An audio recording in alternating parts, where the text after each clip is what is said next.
আপনি জীবন চলার পথে দেখবেন অন্যের ব্যথায় আপনার এখানে ব্যথা লাগে, কষ্ট লাগে, মায়া লাগে। যদি লেগে থাকে বুঝবেন আপনার ভিতরে মনুষ্যত্ব আছে।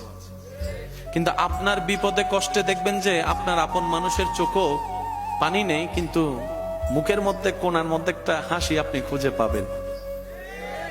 আপনার ব্যথায় ব্যথা পাবে না, বরঞ্চ মুস্কি মুস্কি হাসতে পারে, এমন আপন আপনি পাবেন। মন ছোট করার দরকার নেই।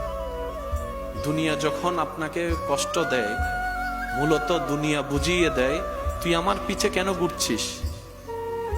আমি কারো হই না, আমি কারো হই না, কাউকে ধরা দিই না।